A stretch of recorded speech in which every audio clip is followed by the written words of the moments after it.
Just my thoughts. I go by the name of Marcus G, and I got a special guest here today, TJ, but to y'all, Thomas Johnson, Executive Wellness Coach of Get Up and Get Fit Wellness Concierge. How's everything, bro? Everything's well, man. Thank you for having me. Good to see you. Pardon. So today's episode, we're going to talk about adversity. We're going to talk about mindset. We're going to talk about how to get better and constantly adapt to the changes in life. Today's episode is called Turn Pain to Power. TJ. Yes, indeed. How you doing, sir? Yo, I'm doing well, man. I'm doing well. And this is real dope to have you. I like this content because honestly, I didn't even plan for it to go this far. Like, all of this started as notes in my book. Yes. Just being honest with myself. Mm-hmm. And, I think deep down I knew I wanted to use it to connect with people. Yeah. And reach like minds and help others as well as help myself. Mm-hmm. But I never really expected collabs and all these things to go this far, Yeah. So it's awesome to have you, especially because today's episode is actually based on what I learned where you were at with me, where I was in a tough spot in my life, right? Mm-hmm. As you know, because you know me a long time, my whole life pretty much, I had a lot. I grew up with a lot. And then it's like my life went like this, and then it went like this, real quick. And in that time, I started to really appreciate what I did have in my life and the people that I learned from and what I did know. And I realized, like, oh man, like, I'm not maximizing my potential. And sometimes what happens, it's more so of like a to whom much is given, much is tested type deal. Yes, you know what I mean? Yep. And sometimes when you know enough and you're not doing enough, life hits you 10 times harder. You're in a position where it's like, man, if I did this, I would have gotten this. This could have been the result. You go through a bunch of woulda, coulda, shouldas. Yeah. And, at that point in my life, you definitely reached out, tried to help. But as I figured out by myself, my mind wasn't right. And that's life, trials and tribulations. You got to learn how to bounce back. And a lot of people go through that story. And you have a unique story yourself, right? One that a lot of people, at least in my peer group, haven't experienced. Because you actually witnessed and made it out of civil war. Correct. In Liberia. So I guess, I want you to speak on that, because I think when people go through things, you have a choice to make. You could either let those things change you for the worse, or you could take your experiences, learn from them, keep pushing, and better yourself. Yes, indeed. Sometimes you see the negative in life. You learn, okay, not everybody's kind, and you have a choice to make. You could either be unkind, or you could continue to be kind. You could go left, or you could go right. So with that experience, especially at an early age, how did that shape you, and how did it mold you into who you are today? Yes, indeed. Thanks for asking me that question, Marcus. So I'm gonna start off by saying this, right? One thing I've learned over the years, especially the last few years, is genes are expressed by the environments, right? Mm-hmm. This came to being within the new science, epigenetics, right? Where the scientists really understood that genes are expressed by environment. A set of twins could have the same genetic makeup, right? But the environments would determine how they end up. Mm-hmm. The environment factors, right? Mm-hmm. So I started off with this to give you further context of my situation. Mm-hmm. So even though I went through a civil war, but my environments, right, the people that I was surrounded by, my grandmother, my uncles, their love, right, for me, the amount of nourishment and encouragement they give me when I was younger influenced me, right? So even though the environment was chaotic, was toxic, I've seen a lot of crazy things at an early age. Seeing people die, seeing people get shot up, hearing bombs go off, right? Near-death experiences. But my grandmother, my uncles, and my cousins, their love for me kept me going, right? So I tell people this all the time, especially within like the last 2 years. When there's love amidst chaos, there's always a potential for growth, right? So like I said, even though I went through a chaotic situation, I came out triumphant, right? So that's the main ethos of what defines me right there, right? Love, empathy, growth. That's amazing. Wow, that was deep. That was deep. I'm always conflicted with like love, right? Talk to me. Me and Tynell will go back and forth. He'll be like, that's what everybody needs. That's what we're here for. Yeah. And I'm always like, I teeter-totter because sometimes I've come to learn, well, it's hard to operate that when you don't know who's operating like that. Because certain things, certain things change you. Kind of like, you mentioned environment. I think in my situation, what kept me going was that for the first time with my dad, I experienced the love from him in a way that I always wanted to. I was down, he couldn't help me. And I think he couldn't help me in the way he wanted to. Okay. Which is put me on my feet, give me everything. Because he now, I'm grown. He now has his own choices to make and he has to let go. And that's always been his thing with me. He had to learn how to let go. And it's interesting because in a way, that's part of what love is. Letting go, letting one be. And if you've learned enough from that person, right, then they'll come back. So in my way, it's like, how do I say this? Kind of like, the Bible, prodigal son, right? I relate my whole life to that. Gotcha. Because I had a father who gave, put all these things in front of me. But I took the investment and did what I wanted. Yeah, you wasn't ready. Wasn't ready, right? Yeah. And also, so question. So, what's your definition of love? That's a great question. I would say love is loyalty and sacrifice. And I think as I relate that to my dad, like even as I sit in the home that I watched him and my mother build, and I know all that took place to have this, to acquire this beautiful thing, right? This safety net for me and my sister. I'm able to, make the proper sacrifices for my life to advance and stay loyal to the things that they taught me, which I didn't always do growing up. And I've received a lot of, just self-inflicting wounds because I knew more than I was doing. But yet again, that's all part of life, right? It's a metamorphosis process, right? How can you expect to do better if you don't know better, right? Or if you haven't gone through a certain experience, right? That's the journey. That's the journey, especially for us men, right? From a boy to become a man, you have to go through various process. True indeed. Just because you've grown up, that doesn't mean you are a grown man. True indeed. Right? Just because you have a kid, that doesn't mean you're father, right? It depends on the lessons you've learned from these experiences, right? So when you was younger, you didn't have this information, right? Or you didn't have this mentality. But now as an adult, you have a better understanding. Yeah. So now you're much more wise because of your experiences and what you've gone through. So it took you being down to appreciate the light or appreciate you being up there, right? So sometimes the disparity and the contrast really helps you to get a better understanding of, yes, this is what I want, or this is what I don't want. Yeah. So it's all about the experience, man. True. It's life. Life is a beautiful thing. Life is a beautiful thing. If we make it so. If you make it so, it's all about perspective. It's all about perspective. So in terms of love, right? I'll also say love is discipline, right? Love is not only caring, but it's different factors. If you love a person, you want them to do better, right? A parent love the child. A parent will discipline the child because they love the child. They don't want that child to do wrong. Yeah. But as a child, you don't think that's love. You think, this person doesn't like me because I'm getting punished. Yeah. No, your parent love you. Yeah. Because if your parent doesn't discipline you, then you're going to go out there in the street and do something even worse, which will lock you up, will have you being locked up, or even worse. Yes. Right. So love is, like I said, being able to care so much for a person that you're willing to put them in the right direction. You know. True indeed. I like the discipline portion. Because even as you speak, I think we get so caught up on love as like a feeling, right?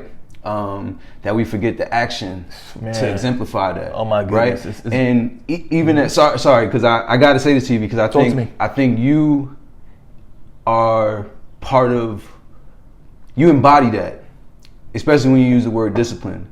It's obvious that you receive the love that you're talking about because you're applying it to your life. I know you personally, so I know the discipline kicks in. I know that you practice what you preach.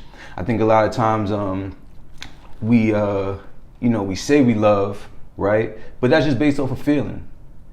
And I think that's where me, myself, always comes into a conflict. Got you. You know? Yeah. I think a lot of people come into conflict with that. One thing that kept happening to me when I was in a tighter situation was that I was still willing to help people. You know, you read my essay that I wrote based on this conversation. Yeah. In 1 week, and I didn't want to, because not that I didn't want to, I was really worried about myself. I help a man up the steps. He's 300 pounds. Everybody's walking by him. I'm like, didn't really want to, but I still had it in me. And in my mind, I'm like, man, I'm in a tough situation, and I'm doing this, you know. And I'm not trying to be an I guy, but I still question, like, you know, like, what is that? Because I know what my life is right now, and right now I want to give me all that I can. Yeah. I want somebody to come help me. I help a woman. I pick up her kids off the train station. Off the train, in a crowded train. Everybody's walking by the kids. They see her struggling. I'm thinking the same thing. I'm like, yo, what is that? And even as you speak, I'm just like, because and Chanel, because we would go back and forth. That's the love in me. That's the guy right there. You know, that's my guy. Yeah, you know, you have those people that constantly remind you of like the better you. Definitely. Mm-hmm. And I think you've always been one of those people. You remind me of the better me. A lot of people will compliment me and be like, oh, you're in shape. I'm like, man, you know, I grew up with guys who, like, we did this, you know what I mean? We didn't get to play games all day. We got to go outside. They got us off that early. And that's also because you loved us, because you wanted us to have that structure, that discipline, those things that you need as you progress in life. But my main thing is, even though you, and I might have asked this again, but I guess I'm trying to say, what is it in you because of what you do, right? As far as your wellness company. Yeah. What is it in you that keeps you going? So I would say it's a combination of different things, right? So in life, right, one thing I've learned about myself is I'm able to learn from my experiences, both the good and the bad, right? So from me surviving the Civil War and everything that I've been through, to moving to Brownsville, East New York area, where I used to get into fights because I couldn't articulate myself well. A dark-skinned African kid living in the hood, right? Kids can be cruel, right? So all I knew how to do was fight to defend myself. So I would get into fights every day because I couldn't speak well and I looked different, right? So going through all these adversities allowed me to learn more about myself. Even from living in Brooklyn to moving to Staten Island, and still going through similar adversity, which it wasn't as much because I was no longer in survival mode. Yeah. Right? Everything that I've been through allowed me to learn more about myself and also learn more about other people. Yeah. Right? So the older I become and the more I learn about others and also myself, the more I realize this one thing, which is people are influenced by their environment, right? They are willing to interpret life according to what they know, right? Which is environmental influence and their conditioning. Yeah. Right? So two people could be looking at the exact same thing, but still have difference of opinion because of what they have learned over the years and their conditioning. So being able to express and I guess meet other people with gratitude, empathy, is so important. Yeah. Right? So when I look at a person, I don't just look at you as a person that's a body, flesh, muscle, bones, and blood. Bro, you're a soul. Yeah. You are a spirit living a human experience. Yeah. You know what I'm saying? All right. So your the environmental influences, right? Your conditioning. That's all from your the outside influence. Yeah. Right. That's what you know. Yeah. So you react to that. Yes. But you now have something similar, which is we both are spirits within the human flesh. Yes. Right. So if we were to engage each other like that, bro, there'll be so much It would be better interaction. It would be. I don't care how you look, bro. Your skin color, you have muscles, bro. It's what do you have in here? You're conscious. Yes. You're a spirit. Yeah. Know what I'm saying? Mm-hmm. I think in the rush in life, and it's I like that you keep touching on the environment because a lot of my personality comes from my father. My father was able to bless me, I see, but my dad, me knowing his story, he didn't come from a lot. So his whole life is grind. Exactly. Grind. Mm-hmm. And the way he knows how to express himself is, I did this for you. You got to see that I care. Yeah. He's not really the type. Now as we've gotten older, because he knows how to speak my language, right? Yeah. He's able to, for sure. I mean, you get to a point, especially father and son, it's like how many times, how long are we going to bump heads? At one point, you're going to need me, and vice versa. I've always needed you. Yes, and now it's my turn to try to pay it forward, you know? And the best way I could do that is by living my life. But, it took me going through a certain situation to realize, like, okay, this guy has always cared. And I think what you're touching on, just the spirit, right? I wasn't able to read that spirit within him. Mm-hmm. I could see it within my mom. Mom's always a little bit softer. Mom is going to express a little bit more. But my father, like I said, he's more, I got this passion. I got this desire to do great things. And I want to do a lot of great things for you because I love you. And I want you to see that. And as I got older, I was able to understand that action is the way that he speaks. Yeah, definitely. I think amongst just people, especially when you don't know anybody, you don't know how one is showing that they care if you haven't been around them for a long time. Exactly. Mm-hmm. But the one thing you're touching on is spirit, that's something from within. And once again, I'm always mentioning him because he told me so much. Tynell is like, he keeps that calm spirit. So even amongst frustration, he's able to see a person and be like, they just hurt. But you know what though? It takes a certain level of doing the work, right? Mm-hmm. I haven't always had this mentality. Yeah. I used to be extremely reactive. Yeah. When I was younger, if you say something wrong to me, I want to fight you because I was in survival mode. Yes. That's what I knew. That's what I was conditioned to be. So as a child, you act according to what you know, right? As a child, you're innocent, you're fearless. But when you go through certain obstacles, right, or you experience certain pains, you become more guarded. Yeah. Right. So there was a time in my life where I was guarded. Yeah. I was reactive because I had a chip on my shoulder. Yes. I couldn't express myself well, so I was always reactive. So it took me working on myself, doing the work, right, to understand who I am as a person, to understand my strength, to understand my weakness, and wanting to be better. Yeah. In order for you to be better, you have to change. You have to. All right? Earl Shoaff said, for things to change, you have to change. Yes. Right? So then I got into personal development. I started to learn more about leadership, started to study leadership, started to study different people, started to study different philosophies. And then I started to ask myself various questions. Why do I do this? Yes. Who am I? Why am I reacting to this influence and that influence? Right? So me willing to do the work is really what got me here. Me willing to understand that not everyone thinks like you because people are on their own journey. Yeah. Right? Everyone is not on the same level. So being able to have a certain level of empathy is so critical. Yes. All right? And you also have to be willing to work on yourself every day consistently because if you don't, you're going to go back to your old conditioning, right? Because one thing that the brain hates to do is to burn calories. So we learn these habits. Yeah. Habits are repetition of I guess behavior patterns. Behavior patterns, right? Okay. That's what a habit is. Repetition of behavior patterns. Okay. And how do you build a habit? By doing something over and over. Yeah. Right? And how do you break a habit? By recognizing what you're doing. Yeah. Right?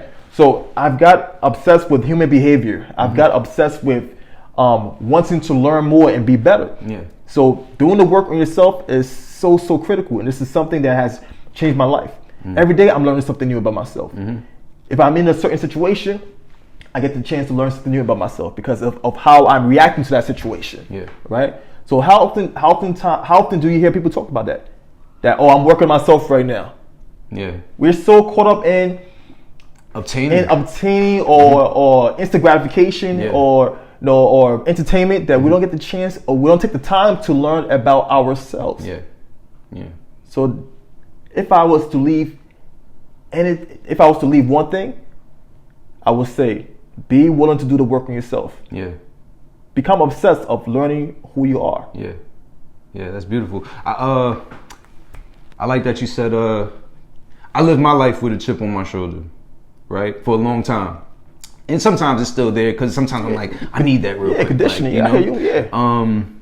So I kind of, I use it for the good, but I've also experienced a lot of like negativity because, and some of this honestly it's come from my dad. Like, and I'm in a way as I've grown older, I'm happy because he pushed me. I see now, I'm out in the world by myself, not necessarily alone. Nurture versus nature, right there. That's a nurturing right there. Exactly. So I'm able to see, and I've told him this, like, yo, like, I love you for that, because I live with certain things in my mind because of you, and I see, I was just relaxing last night, 2 a.m. It was a good time. Still up, doing what I got to do. My homegirl writes me like, oh, what are you doing this morning? I said, LOL, come on. She already knows. I'm getting to work. I put my timer on 6 hours. We going 6 to 8, but I needed 6 today because I had to get up, set up, do my thing, right? Got you. Yeah. But a lot of that comes from my father, and I'm grateful for that. I think though the negative, right, is that when you constantly living kind of with something to prove, you're rejecting those good things that are for you. You're missing out. Yeah. Because you're in your own bubble of I. Exactly. Ego. Ego is crazy. I think a lot of people get caught up on that because of the past. Yeah. What did you say earlier? Ooh, listen. Listen. So I came up with this a few weeks back. Right. I said, in order for you to be consistent with your growth. You have to learn to forgive your past by being intentional in your future. All right. Forgive your past by investing in your future, by being intentional in your present. Yes. Right. Forgive your past by being intentional. Right. In your present. Exactly. Right. So it's so important for us to forgive our past and learn from our past experiences, but forgive the things that are holding us down. Yeah. Right. And invest in your future by being intentional in your present. Yeah. Because you can't change anything until you are putting into action. Yes. And how do we act? We act in the present. Yes. Right now we're having this conversation. Yeah. Right? We are present. And this conversation, I'm pretty sure it's going to change lots of people's lives. For sure. In the future. Exactly. Right? So let's go. In the future. Right? Yes. But we're being intentional in this present right now. Right? So we're learning from the past. Yeah. So it's a circle, bro. It's a circle, and it never stops. You also touched on it just missed me. It just missed me. Ooh, I want to know your practices, because when people hear phrases like "work on yourself," right? Some people think that means, well, I know. I have a friend, right? Won't say his name, and I tell him all the time, like, you can't seclude and think that's making things better. You just going in your hole. That could be a guy thing too. Like, I think men tend to do that. Like, it's like, I'm gonna get away from the world and annex myself because this is best for me, right? But throughout that, if you're never making those changes, right? If you're never putting certain things into practice, then you're gonna come back out into the world after you finish your period of seclusion, and it's gonna repeat. Yeah. Right? I agree with you. So what are some of the practices that you put in place to work on yourself? So before you can even start working on yourself, you have to ask yourself, why am I doing this? Right? And you have to figure out your flaws, your weaknesses, right? For instance, at times I might have an addictive personality with certain things, right? Like I love to binge watch movies. Yeah. I love to binge watch movies, bro. Because I notice I put parameters around that. So I don't watch TV or YouTube or Netflix on weekdays.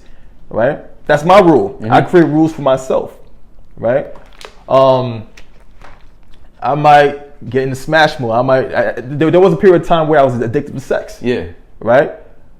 But now I have parameters around it as well. Yeah. Right? But you have to understand what are your flaws? What are these things that are controlling you in a sense? And then create parameters. And then you create a plan of action, right? You understand your triggers. So what triggered me to do this thing? What does the trigger look like? Once you understand what the trigger looks like, then you could be able to identify it and take action upon it. The next step is to be able to equip you with the tools, right? For instance, I'll give you a quick example. If you recognize a certain trigger, right? How does your body react to it? All right? Do you get antsy? Do you become reactive? Or do you take the time to inhale and breathe?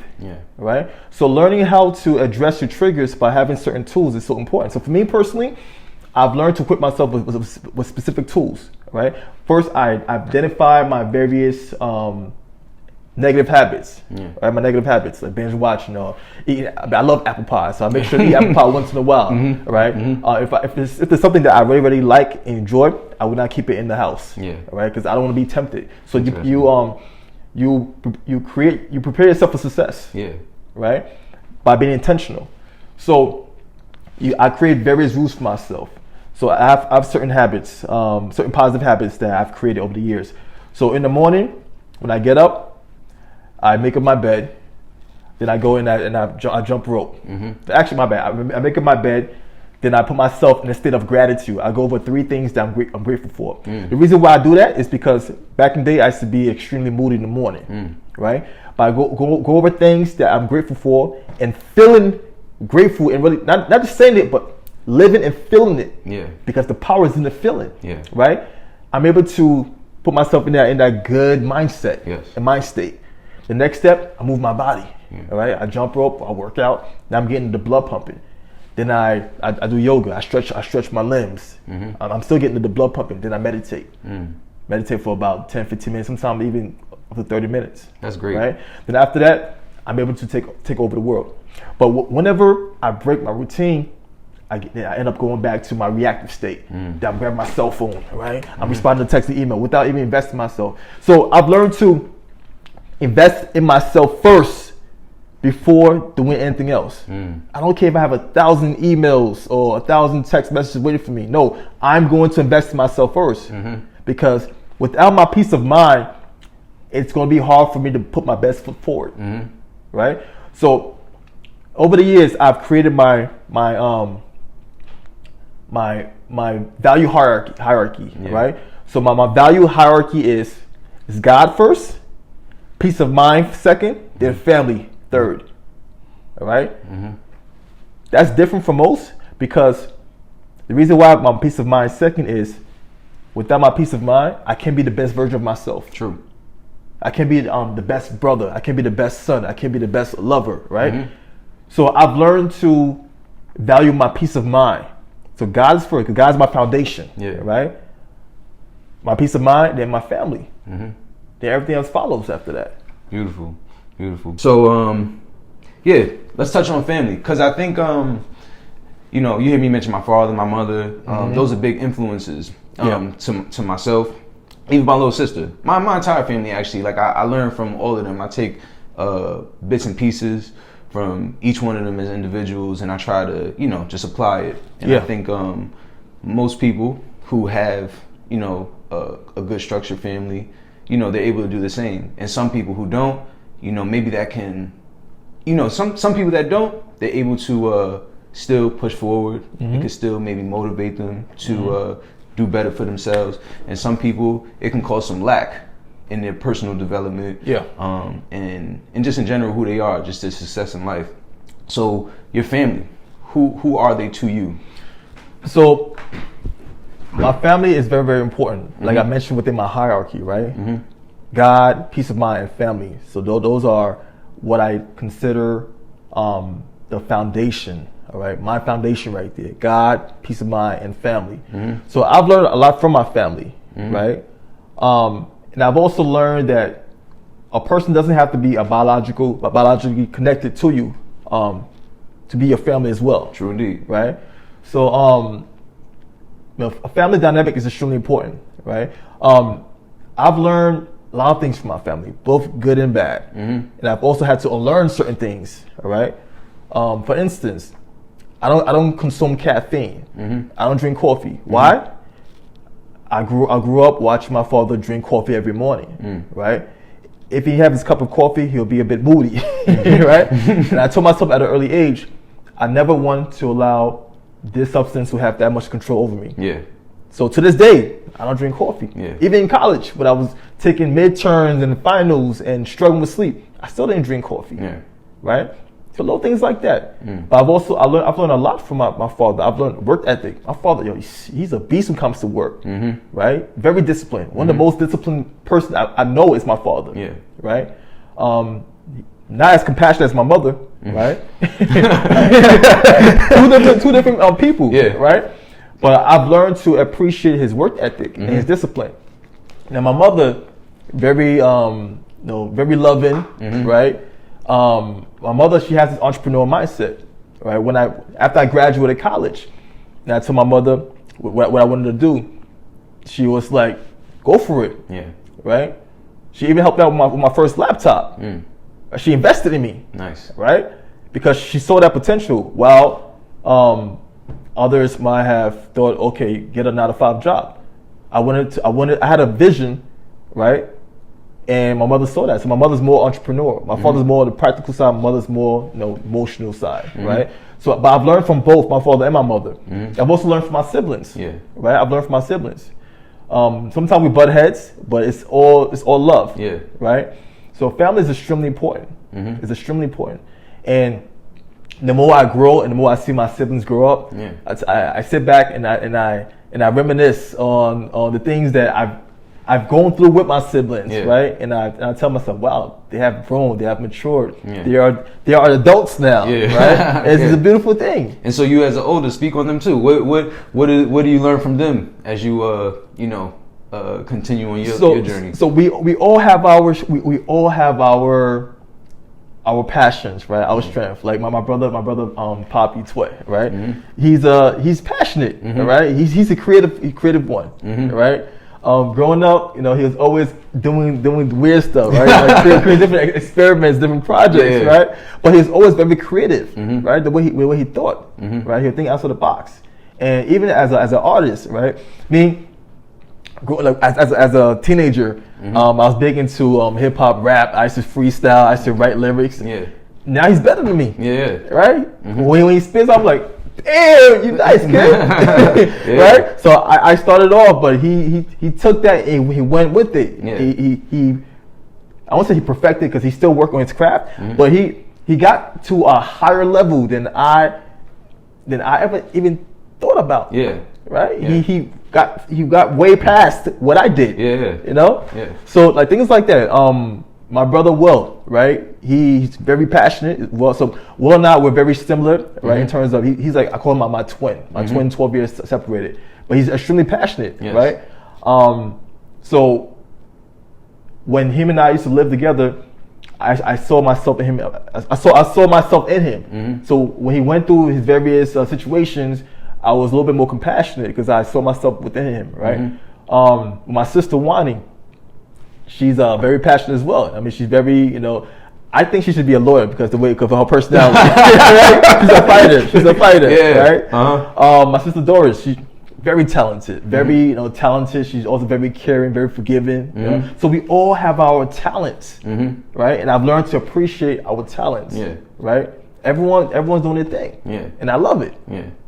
That's awesome. So this is the last this is the last point right here. I'm gonna give you the floor. To the world, what defines you that you would want to share with the world? That's a great question right there. This might be my ending question for all my talks, because this is the basis. Because I want to know with each person, like I told you that I talk with. I feel like, and I use the word better in the sense of I can learn from you. Yeah. In this regard, like I really admire this about you.